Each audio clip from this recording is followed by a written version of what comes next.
Good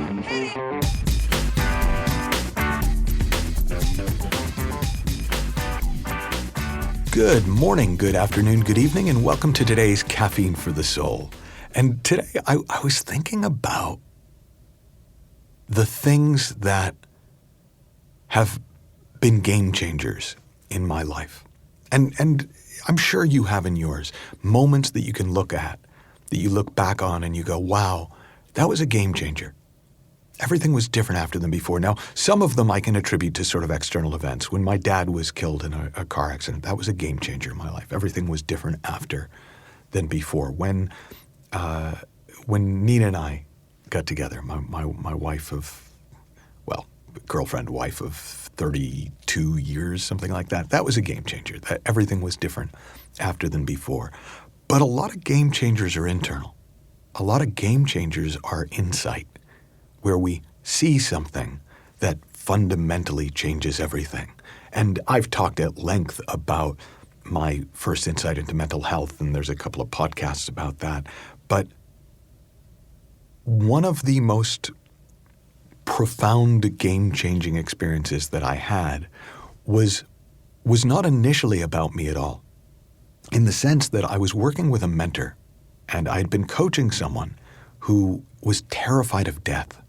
And nothing that I tried in my outside in, well, let's check your will and let's check your insurance and let's check any other reason why you might be, any unfinished conversations that could make you scared of death. And we cleaned everything up in his world, and he still couldn't sleep for thinking about death. And I had just begun learning about these principles. I had just begun understanding the thought-created nature of our personal realities. And I didn't really know what to do, but the only thing that occurred to me to say to the guy was, well, when you don't think about death, are you okay? And he was like, I don't know. I never don't think about death. He said, but, and so I just said to him, look, try it, for the next week before I see him again. For the next week, try not thinking about death and see how it goes. Now, I felt like an idiot for saying that. Right, that felt like the Bugs Bunny cartoon where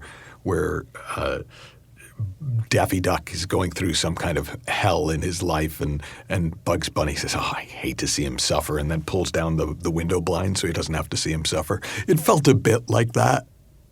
But the funny thing is, it was the first thing that we'd done together that moved the needle. He said, "You know what? That was the best week I've had in a very long time. I slept." But I wasn't satisfied with it.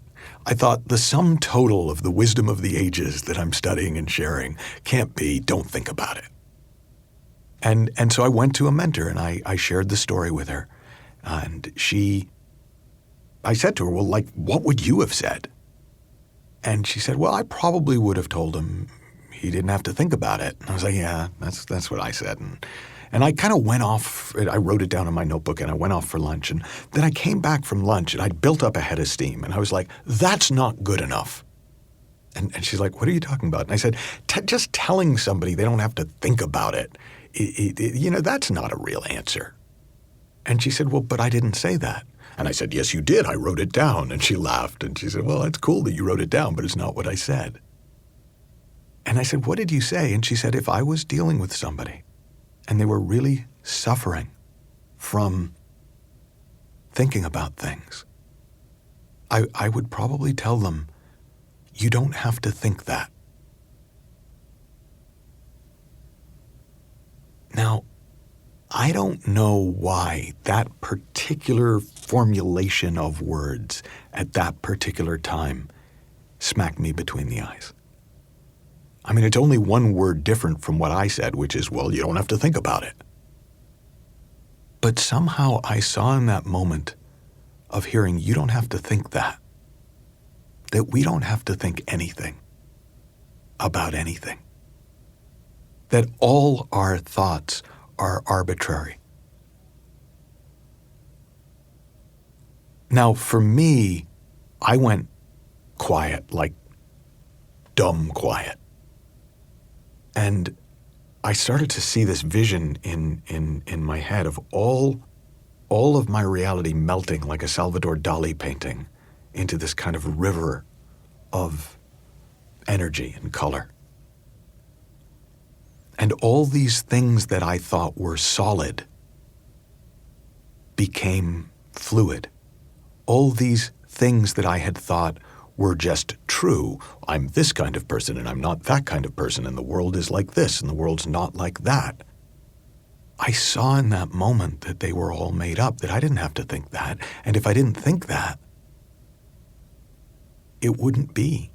I wouldn't live in that world. And in fact, in my sort of mental hallucination, when everything melted into the river, there were 3 giant boulders in the stream, islands in the stream, that were left behind. And one was mind, this incredible intelligence behind life. And one was consciousness, this capacity to experience anything we think. And then one was thought, not any particular thought, but the creative possibility of thought, the creative potential of thought, the capacity to think anything. Now, I've shared this story with, I don't know because it's in books, but certainly thousands of people over the course of my career since it happened about 10 years ago. And I would say I get one of 3 reactions. And if you're having one of these 3 reactions, just know they're the 3 pretty normal reactions. One is, what the hell are you talking about? Fair enough. The second is, oh, well, yeah, that's a really cool concept.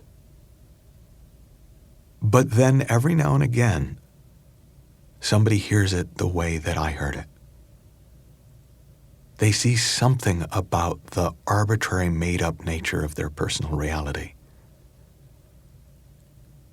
The grip loosens on the reins of whatever it is we're riding in this life. And things get a lot easier. And you start to feel a lot more of the freedom that's at the heart of who we are. And if you're caught up in anything around this or about this, all I would say is, you don't have to think that. Have fun, learn heaps, and I'll talk with you soon.